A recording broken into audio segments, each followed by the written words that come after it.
اعوذ باللہ من الشیطان الرجیم بسم اللہ الرحمن الرحیم وَكُلَّ إِنسَانٍ أَلْزَمْنَاهُ طَائِرَهُ فِي عُنُقِهِ وَنُخْرِجُ لَهُ يَوْمَ الْقِيَامَةِ كِتَابًا يَلْقَاهُ مَنْشُورًا اقرأ كِتَابَكَ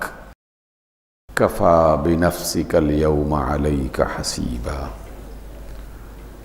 من اهتدى فإنما يهتدي لنفسه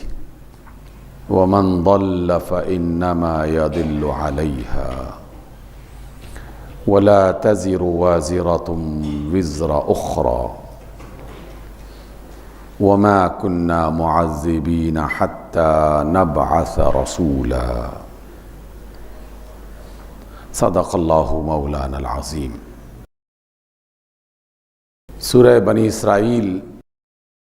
جس کی آیت نمبر 13 اور 14 اور 15 تین آیتیں آپ کے سامنے تلاوت کی گئی ہیں۔ اگرچہ تمام آیات قرآن مجید کی ایک دوسرے کے ساتھ مربوط اور جڑی ہوئی ہیں، لیکن بعض آیات کا ایک ایسا مجموعہ مختلف مقامات پہ ہمیں ملتا ہے جو ایک مکمل مضمون کی نشاندہی کرتا ہے اور ہماری رہنمائی کا ذریعہ بنتا ہے۔ آج کی ان آیات میں جو بات کہی گئی یہ پورے قرآن مجید میں کئی بار دہرائی گئی، اور حقیقت تو یہ ہے کہ اس دنیا کی زندگی میں جتنے بھی انسان آ چکے اور جتنے بھی انسان آئیں گے، ان سب کی رہنمائی اور انہیں سیدھے راہ پہ چلانے کے لیے یہ والا مضمون ایک بنیاد کی حیثیت رکھتا ہے۔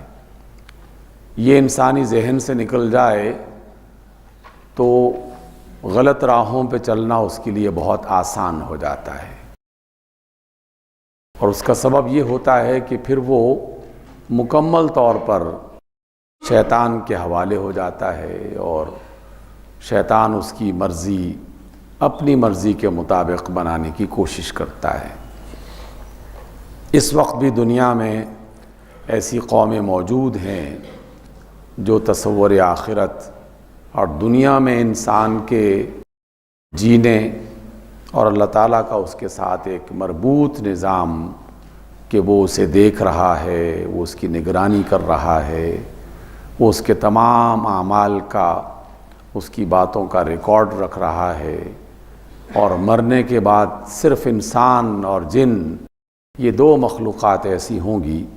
جنہیں دوبارہ اٹھایا جائے گا اور ان سے حساب کتاب ہوگا۔ دنیا میں اب بھی لاکھوں کروڑوں انسان ہیں کہ جو اس بات کو تسلیم نہیں کرتے۔ جب وہ نہیں کرتے تو پھر اپنے اپنے انداز کے راستے انہوں نے بنا رکھے ہیں۔ شاید کسی مجلس میں نے ذکر کیا ہو، ہمارے یہاں یونیورسٹی میں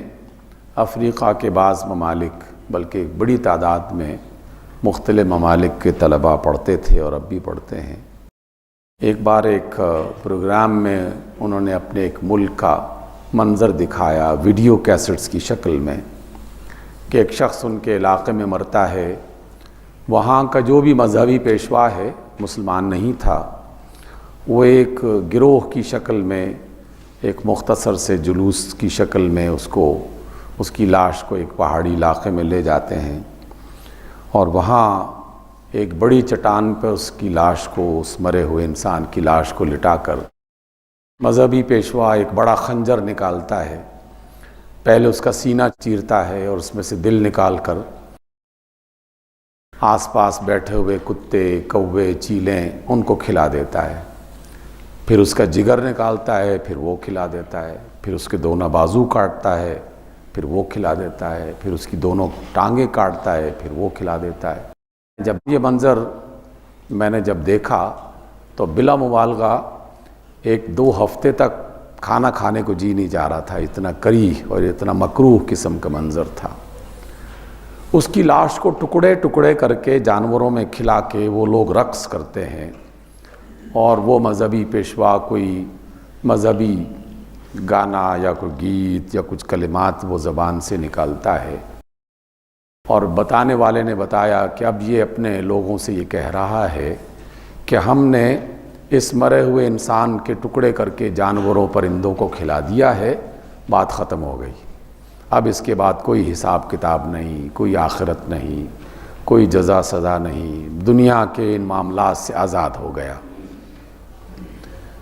اس طرح کی بہت ساری قومیں ہیں جو یہ کر رہی ہیں، لیکن اللہ رب العزت نے پہلے رسول سے لے کر آخری رسول تک اس بات کو مسلسل دہرایا اور اتنے پیرائے اس کے لیے استعمال کیے، اور اس میں بہت ہی عجیب و غریب قسم کی، بہت ہی عجیب و غریب اور عظیم حکمتیں اس کے اندر سے ہمیں ملتی ہیں۔ آج کی ان آیات کو مختصر وقت میں ہم سمجھنے کی کوشش کرتے ہیں۔ رب ذوالجلال فرماتے ہیں کہ وَكُلَّ إِنسَانٍ أَلْزَمْنَاهُ طَائِرَهُ فِي عُنُقِهِ، ہر ایک انسان کی قسمت، اس کا نصیب ہم نے اس کی گردن کے ساتھ چپکا رکھا ہے، جوڑ رکھا ہے۔ یہ عربی زبان کا ایک محاورہ ہے۔ اس محاورے کا مطلب یہ ہے کہ کوئی چیز کسی کے ساتھ جوڑ دی جائے، منسلک کر دی جائے، جو اس سے الگ نہ ہو سکے، اور اسی سے یہ جو لفظ آج کی اس آیت میں استعمال ہوا الزمنا، اسی سے ہم لازمی کا لفظ استعمال کرتے ہیں کہ یہ 5 سبجیکٹس ہیں، اس میں یہ 3 لازمی ہیں، کمپلسری ہیں، یعنی اس کو تم نہیں چھوڑ سکتے۔ اسی سے ہم نے لفظ ملازم اختیار کیا کہ یہ بندہ فلاں ادارے کا ملازم ہے، یعنی اس ادارے کے ساتھ جڑا ہوا ہے، یہ اس کے نظام سے الگ نہیں ہو سکتا۔ اگر وہ واقعی اس سے کچھ تنخواہ لینا چاہتا ہے، کچھ بینیفٹس حاصل کرنا چاہتا ہے، تو یہ اس کا ملازم ہے۔ ملازم جڑے ہوئے ساتھ منسلک کسی فرد کو کہا جاتا ہے۔ اللہ فرماتے ہیں کہ ہم نے ہر بندے کا نصیب اور اس کی قسمت اس کے ساتھ جوڑ رکھی ہے، اور جوڑنے کا ایک یہاں جو منفرد انداز استعمال کیا گیا ہے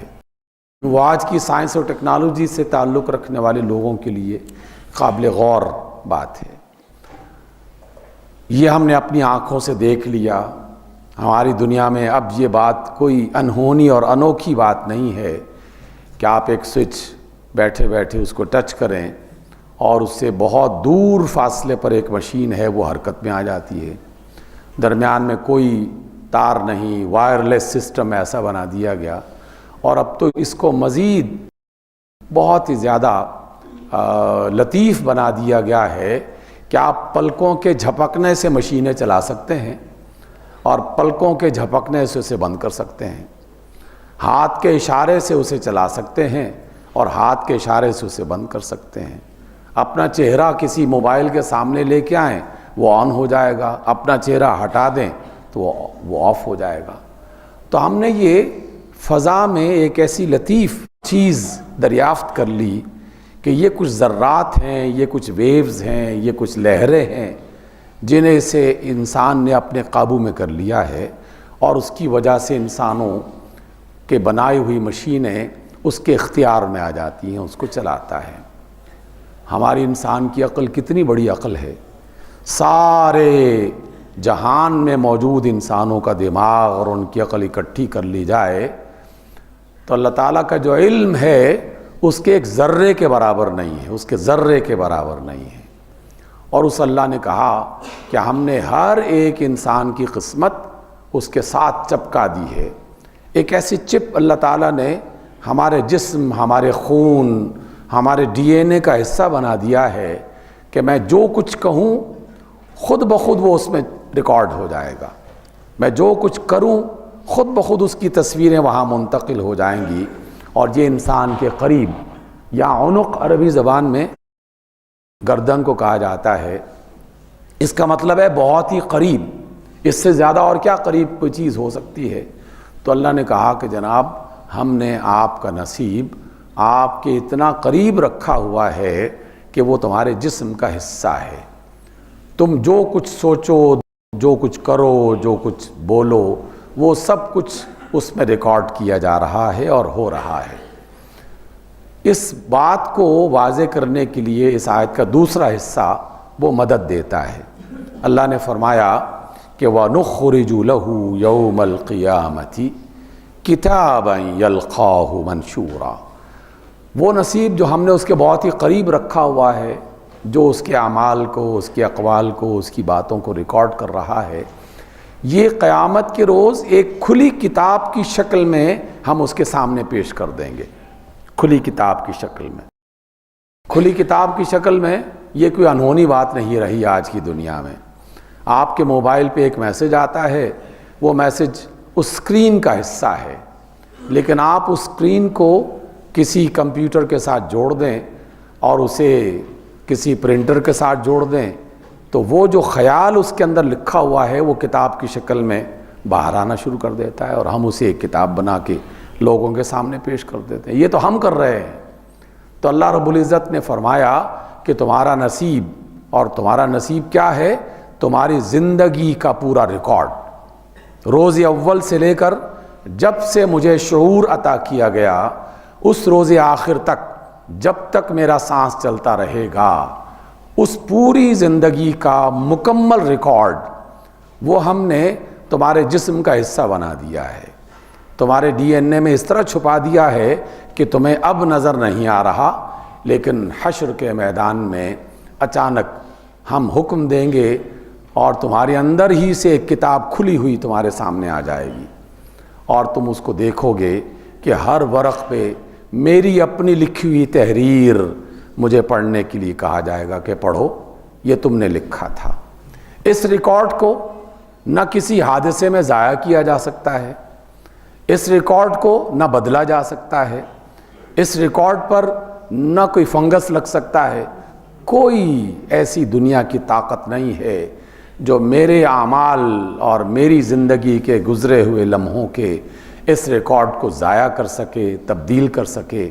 یا اس میں کسی قسم کی خرابی پیدا کر سکے۔ بالکل واضح انداز میں، کھلی کتاب کی شکل میں۔ منشور کہتے ہیں کھلے ہوئے کو،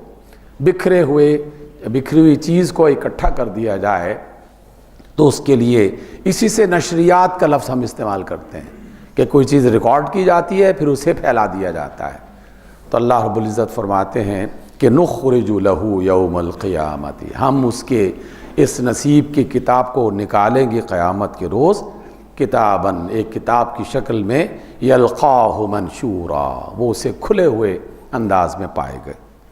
پھر اللہ کے فرشتے اسے کہیں گے، ہر ایک انسان کو ایک الگ آواز دی جائے گی، یہ آواز بالکل واضح اور جملہ بالکل کلیئر، اس میں کوئی ابہام نہیں، کوئی الجھن نہیں ہے۔ سنیے اور سمجھنے کی کوشش کیجیے۔ مجھ سے اور آپ سے قیامت کے روز کہا جائے گا، اقرأ کتابک،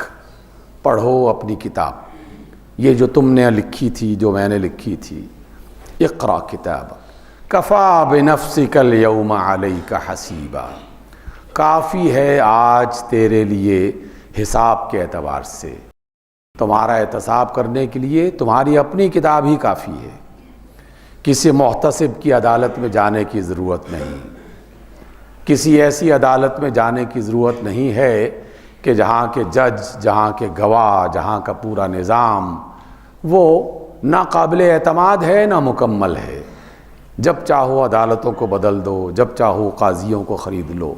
جب چاہو گواہوں کو تبدیل کر دو، جب چاہو راستے میں رکاوٹیں کھڑی کر دو۔ یہ سارے جو چکر ہیں یہ دنیا کے چکر ہیں، ہم انسانوں کے، ہماری عدالتوں کے، ہمارے محکموں کے، ہمارے اداروں کے۔ ہم چھڑی کی جنبش سے زمین کو الٹانے کا دعویٰ کرتے ہیں، لیکن اپنے نصیب کی کتاب کو بدل نہیں سکتے، کیونکہ جو لکھا جا چکا وہ پتھر پہ لکیر ہو چکا، اور جو لکھا جا چکا وہ محفوظ ہو چکا، دنیا کی کوئی طاقت اس کو بدل نہیں سکتی۔ اقرأ کتابک، آج اپنی کتاب پڑھو۔ سامعین گرامی، اتنی واضح آیت کے سمجھنے کے بعد اگر کوئی شخص یہ گمان کر رہا ہے کہ مجھے میری طاقت بچا لے گی، مجھے میری دولت بچا لے گی، مجھے میرے عوام بچا لیں گے، مجھے مختلف انداز میں جو ہم سوچتے ہیں کہ میرے پاس یہ اتھارٹی ہے، یہ طاقت ہے، یہ لوگ ہیں، یہ دولت ہے، یہ چیزیں ہیں جن کے سہارے ہم اپنی حد سے باہر نکل جاتے ہیں اور حد سے تجاوز کرتے ہوئے وہ کام کرنا شروع کر دیتے ہیں جس کی ہمیں اجازت نہیں ہے، اللہ کی زمین پر جس کی اجازت نہیں ہے۔ میں اس جملے پر جب بھی کبھی غور کرتا ہوں تو حیرت ہوتی ہے کہ دنیا بھر کے قوانین میں یہ بات لکھی ہوئی ہے کہ آپ اس ملک میں رہیں گے تو اس ملک کے قوانین کے پابند ہوں گے۔ میں پاکستان میں ہوں تو پاکستان کے قوانین کا پابند، جاپان میں جاؤں گا تو جاپان کے قوانین کا پابند، امریکہ میں جاؤں گا تو امریکہ میں اس کے قوانین کا پابند۔ اور دنیا والے کہتے ہیں کہ یہی حق ہے، یہ لاجیکل ہے، یہ بالکل عین صحیح بات ہے، ایسا ہی ہونا چاہیے۔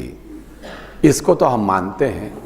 لیکن کتنی بڑی غفلت میں مبتلا ہیں کہ اللہ کی زمین پر رہتے ہوئے اس کے قانون سے باہر نکلنے کی بار بار کوشش کرتے ہیں اور کہتے ہیں کہ رہتے تو ہم تمہاری زمین پہ ہیں اللہ، لیکن تیری بات نہیں مانیں گے، اپنی منمانی کریں گے۔ اس کے بارے میں ہم یہ رویہ اختیار نہیں کر رہے، حالانکہ یہ زمین اس کی، اس زمین میں موجود ہر چیز اس کی، حتیٰ کہ ہم بھی خود اس کے، ہماری سانسیں، ہمارا جسم، ہماری جان، ہر دولت، ہر اولاد، ہر چیز جسے ہم اپنا سمجھتے ہیں، اللہ کہتا ہے کہ یہ تمہارا نہیں ہے۔ للہ ما فی السماوات وما فی الارض، یہ تو ہمارے ایمان کا حصہ ہے، یہ تو قرآن کی آیت ہے، اور ہم بار بار اس جملے کو بھی، اس آیت کو بھی دہراتے رہتے ہیں، انا للہ و انا الیہ راجعون، ہم سب اللہ کے لیے ہیں اور اسی کی طرف پلٹنے والے ہیں۔ اتنا بڑا ایمان جس کا ہم دعویٰ کرتے ہیں، لیکن عمل کی دنیا میں اسے بالکل فراموش کر دیتے ہیں۔ عمل کی دنیا میں اگر میرے پاس ذرا سا اختیار آ جائے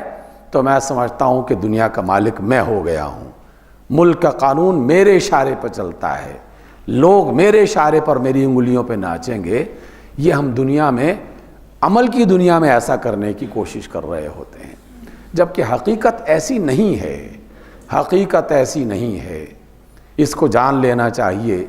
یہی وجہ ہے کہ رسول اللہ صلی اللہ علیہ وسلم نے فرمایا، نہ صرف فرمایا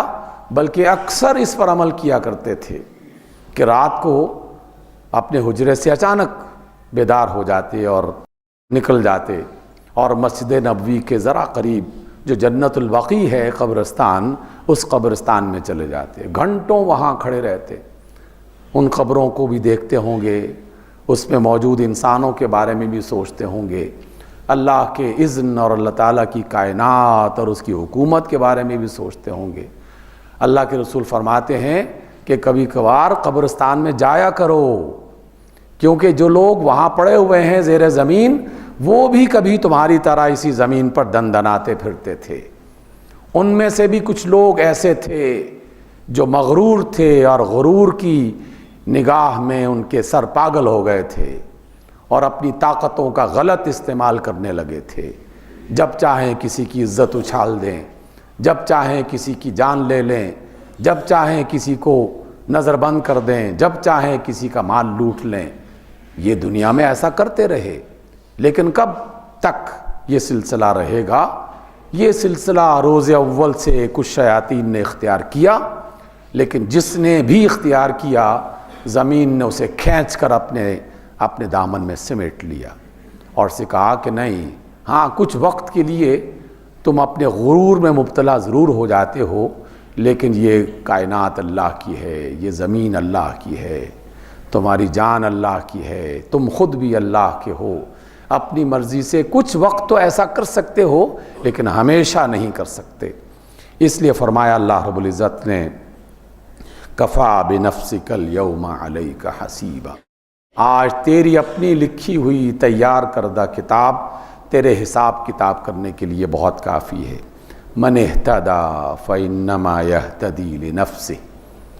جس نے ہدایت پائی، جس نے صحیح راستہ اختیار کیا،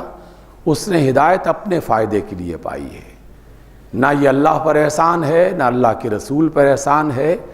نہ دنیا میں کسی اور انسان پر احسان ہے۔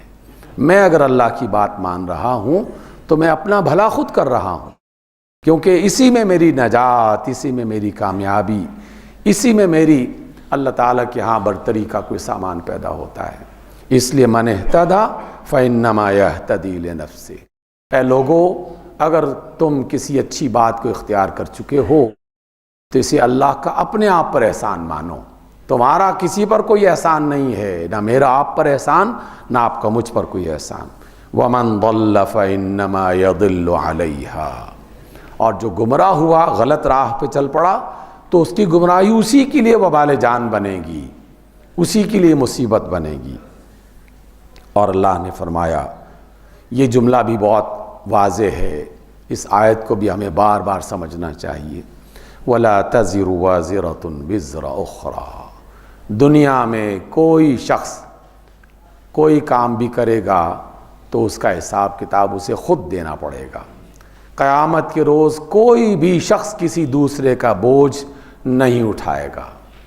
کسی سیاسی لیڈر کے پیچھے آپ چل رہے ہیں تو اس کے گناہ اور اس کی غلطیوں کا بوجھ تم نہیں اٹھاؤ گے،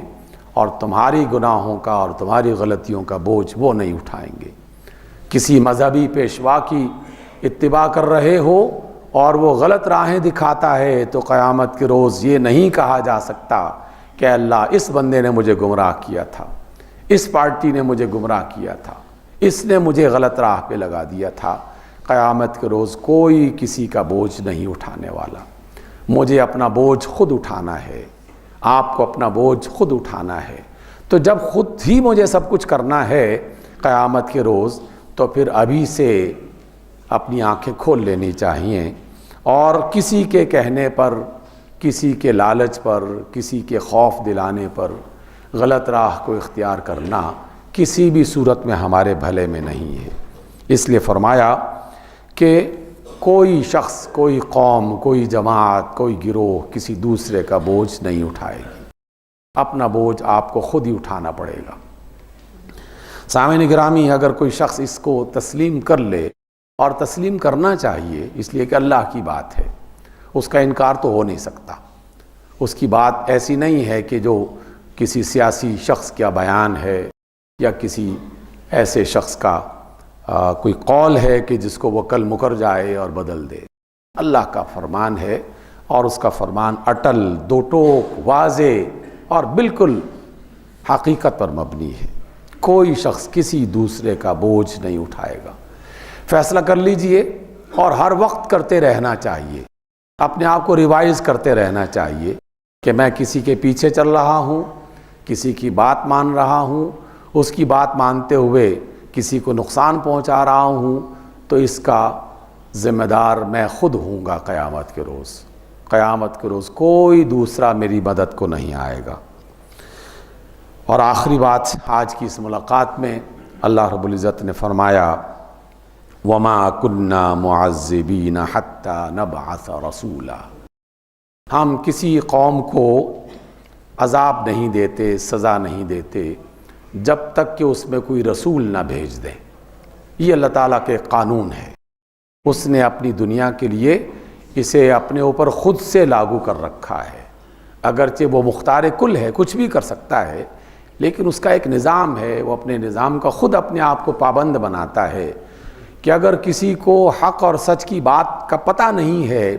خیر اور شر میں اسے امتیاز حاصل نہیں ہے، اس کے علم میں نہیں ہے، تو اللہ تعالیٰ اسے سزا نہیں دیتا۔ ہاں، جب وہ رسول بھیج دیتا ہے، پیغام اس کا دنیا میں آنا شروع ہو جاتا ہے اور وہ آ چکا ہوتا ہے، پھر کسی کے پاس کوئی ایسی بات نہیں ہوتی کہ وہ اللہ تعالیٰ کے ہاں کوئی عذر پیش کر سکے کہ جناب ہمیں تو پتہ نہیں چل سکا، کیونکہ اللہ نے آنکھیں دی دیکھنے کے لیے، کان دیے سننے کے لیے، دل دیے سمجھنے کے لیے، شعور دیا باتوں کو جاننے کے لیے۔ جب یہ چیزیں موجود ہوں، اللہ کا رسول اپنا پیغام مکمل کر چکے اور اس کا پیغام زندہ حالت میں موجود ہو، تو پھر کسی کے پاس کوئی عذر باقی نہیں رہے گا کہ جناب ہمیں تو خبر نہیں تھی۔ خبر نہیں ہے تو خبر کرو، پتہ نہیں ہے تو پتہ کرو۔ یہ ہر ایک فرد کی ذمہ داری ہے، فرض ہے اس پر، اگر وہ اپنی نجات چاہتا ہے۔ اللہ فرماتے ہیں کہ ہم جب رسول نہ بھیجیں، تو جب تک رسول نہ بھیجیں ہم کسی قوم پر عذاب نہیں بھیجتے۔ اپنے آپ سے سوال کیجئے کیا رسول اللہ صلی اللہ علیہ وسلم دنیا میں تشریف نہیں لا چکے؟ لا چکے ہیں۔ کیا رسول اللہ صلی اللہ علیہ وسلم کا پیغام دنیا سے غائب ہو گیا، کسی کو پتہ نہیں ہے، تبدیل ہو چکا موسیٰ اور ابراہیم علیہ السلام کے پیغاموں کی طرح؟ کیا ان کے لائے ہوئے صحیفے اور ان کی لائی ہوئی آیات جس طرح ابراہیم اور موسیٰ اور ان سے پہلے کے انبیاء کی دنیا سے ناپید ہو گئیں،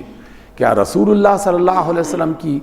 آیات ان کے سینے پر جو اتاری گئیں، اللہ کی کتاب، وہ دنیا سے ناپید ہو گئیں؟ نہیں جناب، ایسا نہیں ہے۔ جانتے ہیں آپ، دنیا میں حقیقتوں کو جاننے کے لیے ضرور اپنے دماغ کو اور اپنے علم کو بڑھانا چاہیے۔ اس وقت بھی دنیا میں قرآن مجید کے حافظ جنہوں نے حفظ کر رکھا ہے اول سے لے کر آخر تک، حافظ صرف قرآن کے نسخے اس کی بات نہیں کر رہا، قرآن کو ناظرہ پڑھنے والے ان کی بات نہیں کر رہا، قرآن کے حافظ کئی 100 ملین افراد اس دنیا میں موجود ہیں، کئی 100 ملین افراد اس دنیا میں موجود ہیں، جن کی تعداد کا شمار کرنا انسان کے بس کی بات نہیں اس طریقے سے۔ ہاں کچھ ڈیٹا موجود ہے، کچھ حساب کتاب موجود ہے، یعنی ملینز کی شکل میں دنیا میں اللہ کے اس قرآن مجید کے حافظ موجود ہیں۔ جب تک قرآن موجود ہے سمجھ لیجئے کہ رسول اللہ صلی اللہ علیہ وسلم بذات خود موجود ہیں۔ اور میں نے یہ جو بذات خود کا لفظ استعمال کیا ہے بہت سوچ سمجھ کر کیا ہے۔ قرآن مجید کی آیات اشارے دیتی ہیں اور رسول اللہ صلی اللہ علیہ وسلم کے فرامین اس کی گواہی دیتی ہیں۔ صحیح حدیث میں اس کا ذکر ملتا ہے کہ دنیا کے کسی کونے گوشے میں جب بھی کوئی شخص رسول اللہ صلی اللہ علیہ وسلم پر درود و سلام بھیجتا ہے تو اللہ کے فرشتے اس ہدیے کو رسول اللہ کی بارگاہ میں باقاعدہ پیش کرتے ہیں، اور اللہ کے رسول، ایک دوسری روایت میں ہے کہ اللہ کے رسول اس کا جواب دیتے ہیں۔ اب اس کو آج کی عقلی دنیا میں کوئی شخص اگر تلاش کرنا چاہتا ہے تو پہلے سائنس اور ٹیکنالوجی کی دنیا میں جا کے دیکھے، پھر جواب تلاش کر سکے گا۔ عام سادہ سی دنیا میں نہیں تلاش کر سکتا کہ جناب یہ کیسے ممکن ہو سکتا ہے کہ اتنے لاکھوں لوگ اللہ کے رسول پر سلام بھیج رہے ہوں اور اللہ کے رسول سارے لوگوں کا سلام سن بھی رہے ہوں اور اس کا جواب بھی دے رہے ہوں، یہ کیسے ممکن ہو سکتا ہے؟ آپ ایک بٹن آن کرتے ہیں اور دنیا کے لاکھوں گھروں میں وہ تصویر آواز کے ساتھ پہنچ جاتی ہے، اور اس ملک کا صدر جو خطاب کرتا ہے اس ملک کے نہیں پوری دنیا میں کروڑ ہا کروڑ بیک وقت ایک ہی آن میں اسے سن بھی رہے ہوتے ہیں۔ فیفا کے فٹ بال میں ایک کک لگتی ہے پوری دنیا میں شور مچ جاتا ہے کہ گول ہو گیا۔ ہماری اتنی سی معمولی سی عقل اگر اس بات پر قادر ہے کہ ایک چیز کو، ایک مکمل تصویر کو، ایک مکمل آواز کو پوری دنیا میں چشم زدن میں پہنچا سکتے ہیں، تو اللہ کے علم کے بارے میں کیا کہا جا سکتا ہے؟ اس لیے یقین کیجئے آج کی اس ملاقات کا سب سے طاقتور جملہ کہ رسول اللہ صلی اللہ علیہ وسلم اپنے جسم کے ساتھ، اپنی قدرت کے ساتھ اللہ کے بتائے ہوئے اور بنائے ہوئے قانون کے مطابق اس دنیا میں موجود ہیں، اور ان کا قرآن اللہ کا کلام موجود ہے۔ تو جب رسول آ چکا، اس کا پیغام آ چکا، اب کسی کے پاس کوئی عذر نہیں رہا کہ جناب ہمیں خبر نہیں تھی۔ خبر کیجئے، علم حاصل کیجئے، اور اپنے آپ کو دوسروں کے حوالے مت کیجئے، اللہ کے حوالے کیجئے۔ دوسرے تو شیطان کے راستوں پہ چلتے ہوئے ہمیں اور آپ کو گمراہ کرتے رہے، 75 برس ہو چکے، اور آئندہ بھی کرتے رہیں گے۔ جب تک اس دنیا میں شیطان ہے گمراہی کا راستہ موجود ہے، لیکن عقل مند لوگ اس کی موجودگی میں بھی رسول اللہ صلی اللہ علیہ وسلم کی موجودگی کا شعور رکھ سکتے ہیں۔ کتاب کھولیے اور اس کی ہدایات کو سمجھنے کی کوشش کیجیے۔ اقول قولی ھذا واستغفر اللہ لی ولکم۔